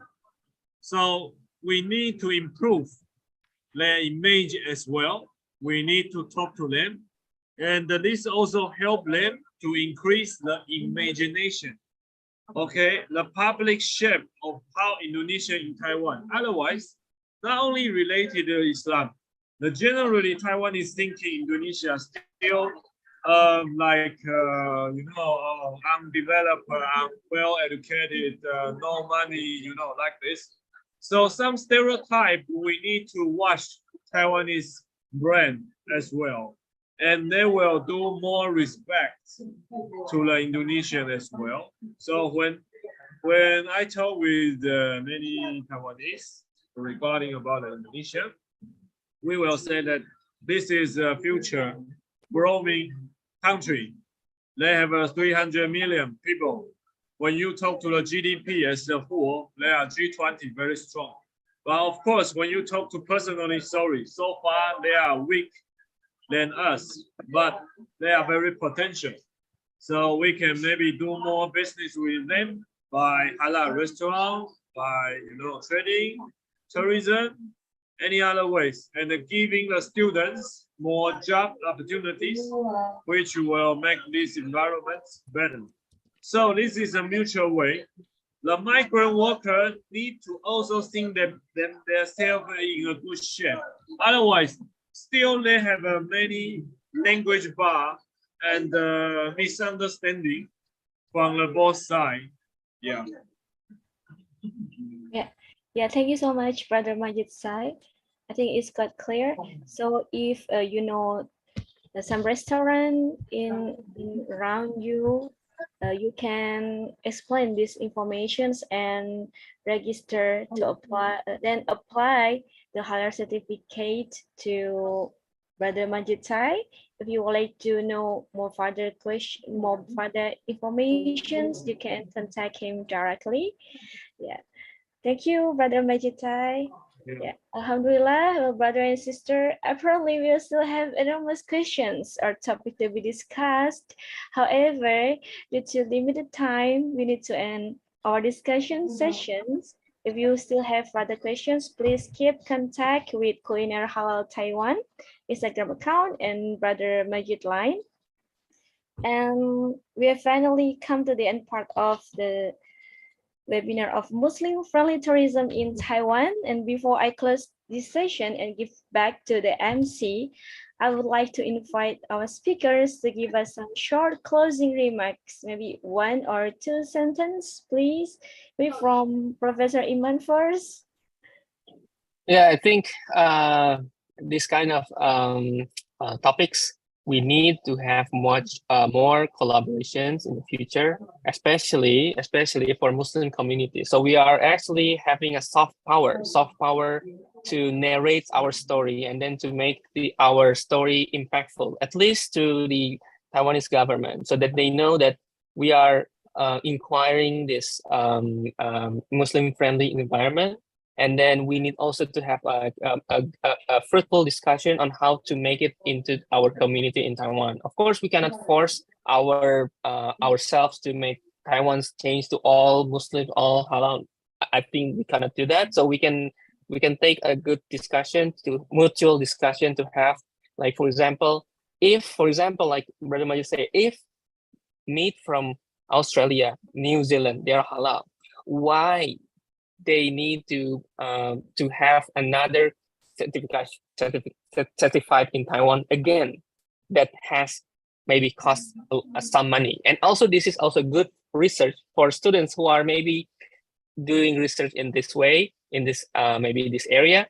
You can maybe try to digging up this idea and then maybe looking up how to make the supply chain, make sure that we can trace the halal markets from the source until the end of the chain. So you can also look on this supply chain. Okay? So if we can make it like just halal at by default, just come in, it's halal, right? So why don't we make that? Okay? And then I think this is very possible, especially if we can be heard by the government. I think okay? So we can have the soft power and then make sure that we can have discussion with them.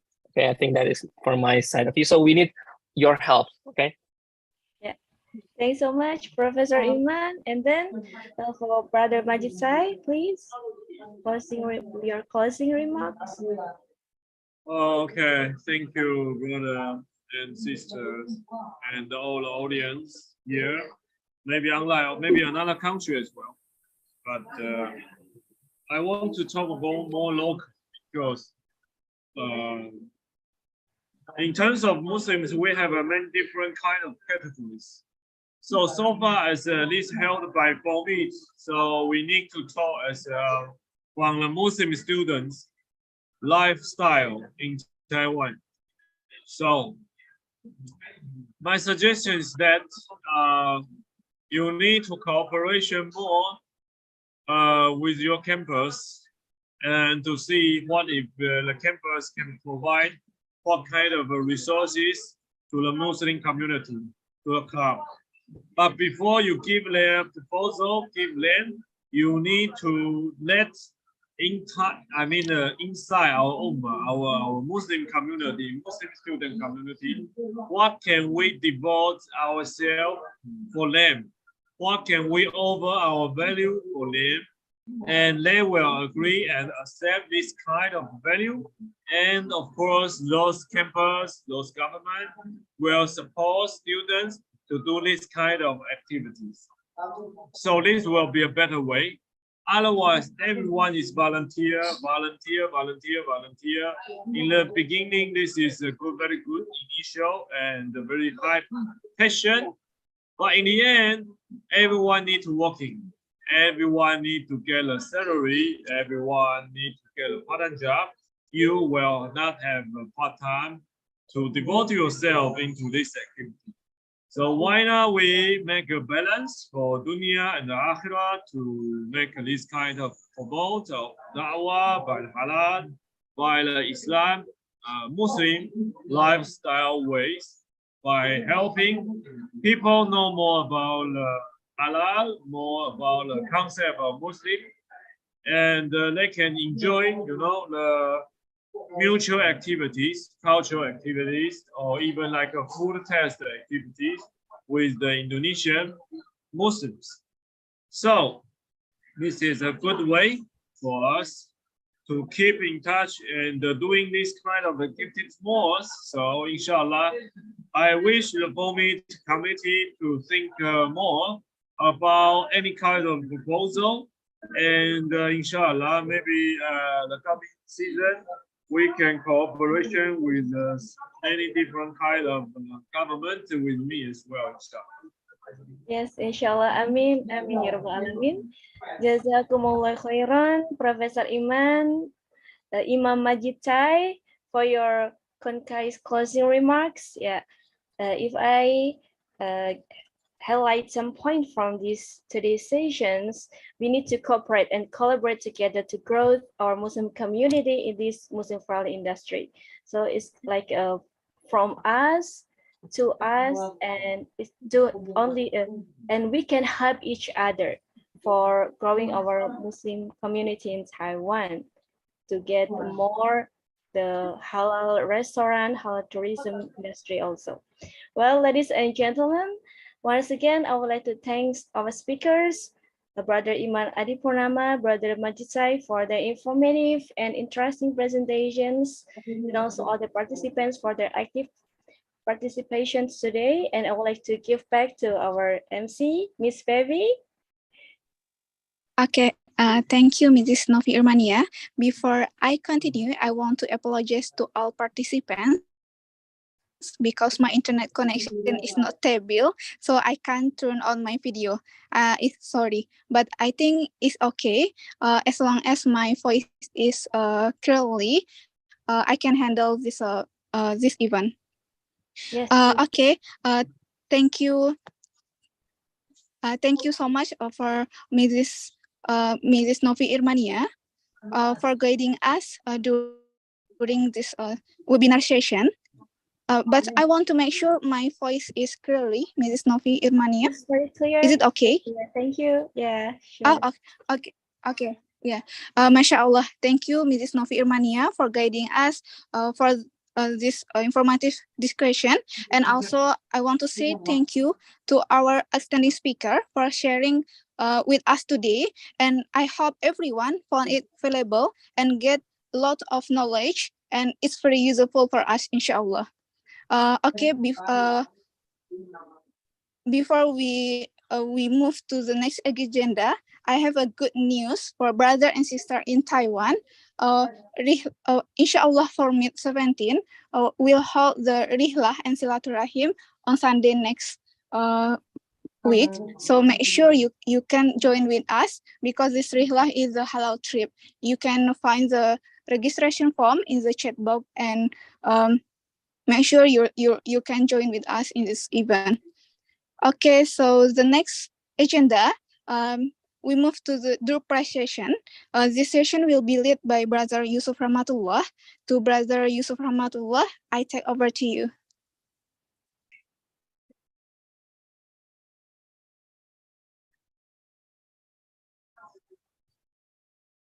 Okay. Alhamdulillahirrahmanirrahim. We have finished our sharing session and discussion. Now we come to the session that we are waiting for, which is the door prize. We will have a very interesting door prize for anyone that have participated and already filled the registration form. So I will reshare the registration form to let everyone fill the attendance form, so everyone can participate on the door prize. From the committee, can you help me to reshare the attendance link?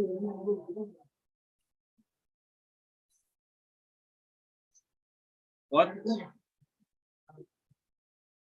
Okay, I will give like 1 more minute to everyone to fill the attendance form, so everyone can participate on the door prize or the games. Halal be halal. Okay.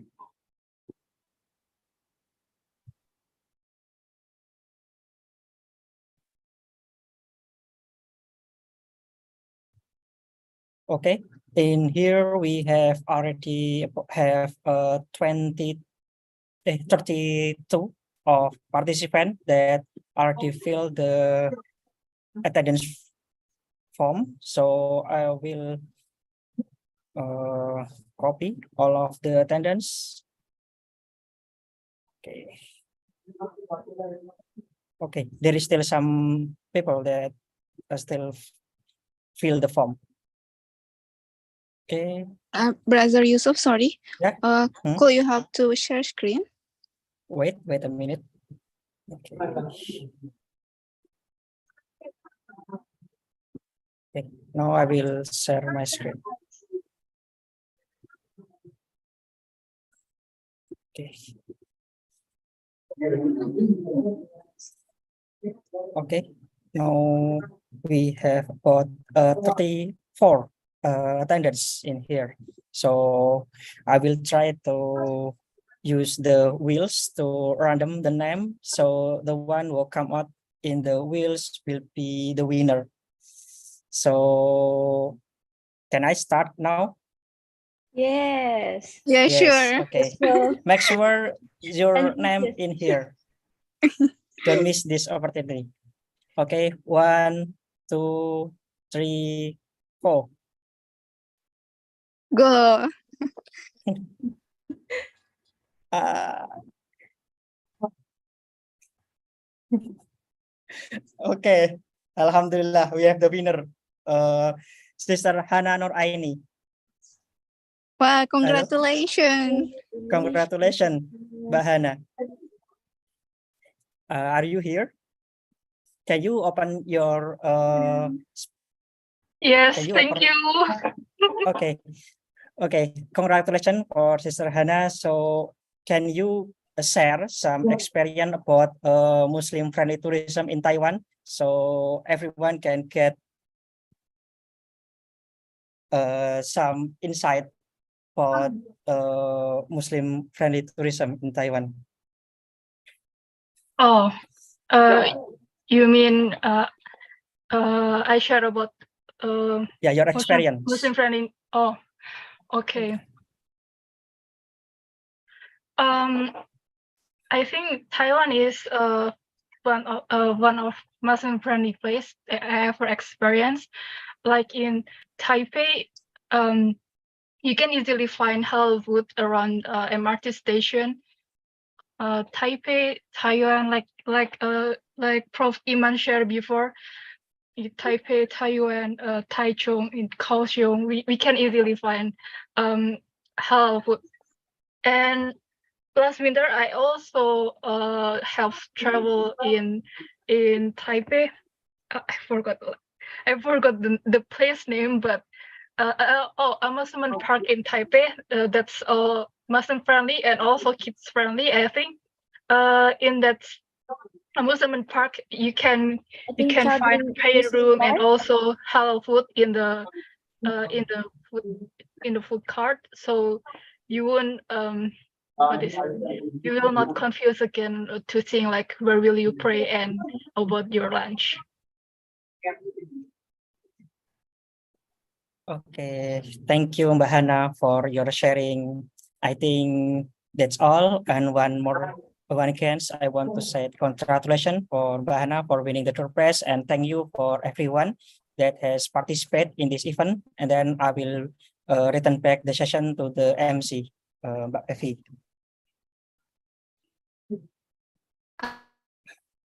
Okay, thank you, Brother Yusuf Rahmatullah. And I want to say congratulations to Mbak Hana, and please contact me to claim your gift. And once again, I want to remind you to fill the formulaire to join upcoming event from the Formit Halal Bihalal and Rihlah. Inshallah, the committee will send the link on the chat box. And brother and sister, ladies and gentlemen, we are reached the end of agenda, and we are closing this event with recitation of the prayer by Bapak Muhnur Saleh. To Bapak Muhnur Saleh, we please.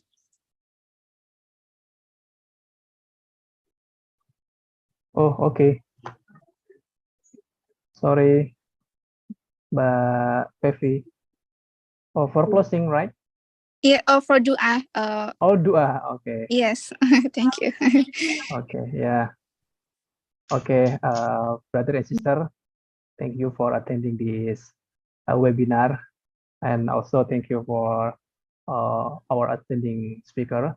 So, as in the last session, we have to dua to Allah Subhanahu wa Ta'ala.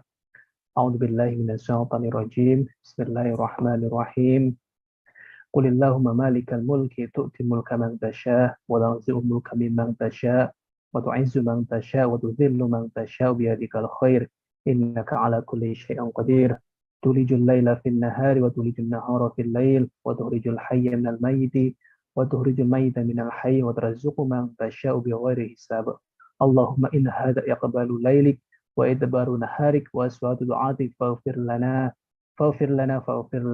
اللهم إنك تعلم أن هذه القلوب قد اجتمعت على محبتك والتقت على طاعتك وتوحدت على دعوتك وتوحدت على نشرة سريعتك واحفظك اللهم رابطتها وأدم مدها واهدها سبلها واملأها بنورك الذي لا يهوى واسرح صدورها بفيض الإيمان بك وجميل التوكل عليك وإيها بمعرفتك ومن على شهادة في سبيلك إنك نعم المولى ونعم النصير اللهم آمين وصل اللهم على سيدنا محمد وعلى آله وصحبه وسلم.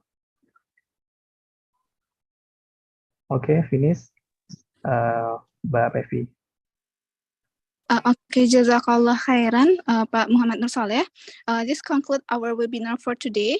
Let us close the webinar of Muslim-friendly tourism in Taiwan with reading Hamdalah together. Alhamdulillahirabbil alamin. Me, Pevi Ramadhani, as a host, would like to thank the audience for the participation, and we also apologize if there are words or actions that are less pleasing. That's all from us for tonight. I finish with wassalamualaikum warahmatullahi wabarakatuh. Waalaikumsalam warahmatullahi wabarakatuh. Maybe you forget the documentation session, Miss Pevi. Yeah, sorry, I forget to lead the photo documentation. So for everyone, if you have a time to open your camera or your video. Open your camera, we pakai duster. Dress. Home dress. Okay. Brother Yusuf, could you help to lead this photo session? Mas Haris, can you help, or Mbak Hana? Okay, I will count with for the first slide. Oh, in here only one slide now. So I will count 1, 2, 3. Wait a moment. Again.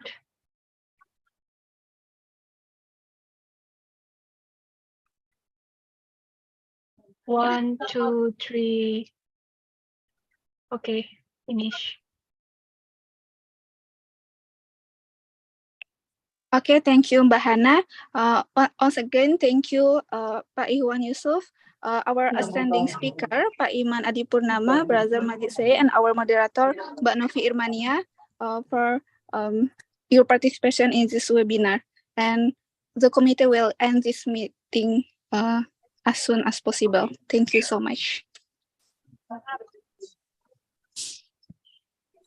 Okay, thank you for all participants for this webinar.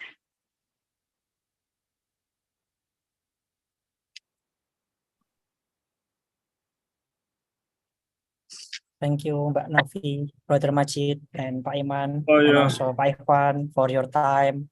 Thank you. Hopefully, we Yeah. can You're welcome. continue the event and keep in touch for next collaboration. Yes, sure. Yeah, sure. Not for volunteer, yeah. Okay. Brother Majid. Yeah. See you tomorrow. Yeah, see you. Yeah. And maaf ya, ini kakak panitia, sepertinya saya salah background ya. Iya, nggak apa-apa, Mbak.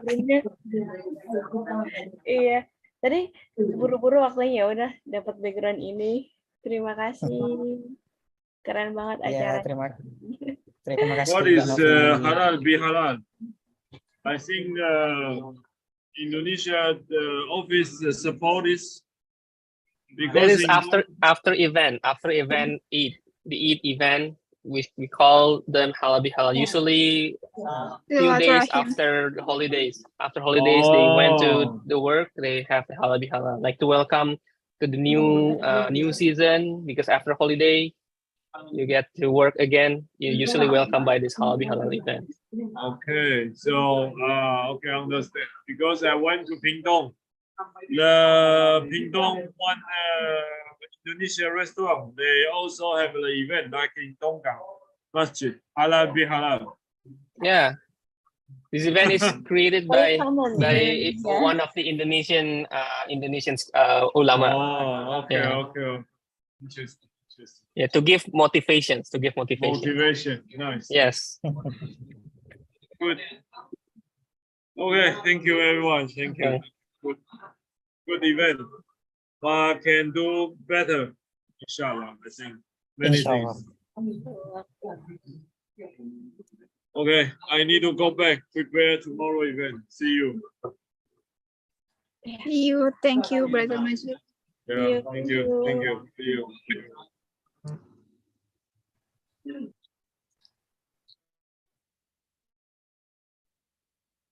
Mas Yusuf, mungkin di end meeting for all aja kali ya. Oke. Ini berarti udah selesai ya live YouTube-nya ya? Oh, stop ya? Stop dulu, Syuf.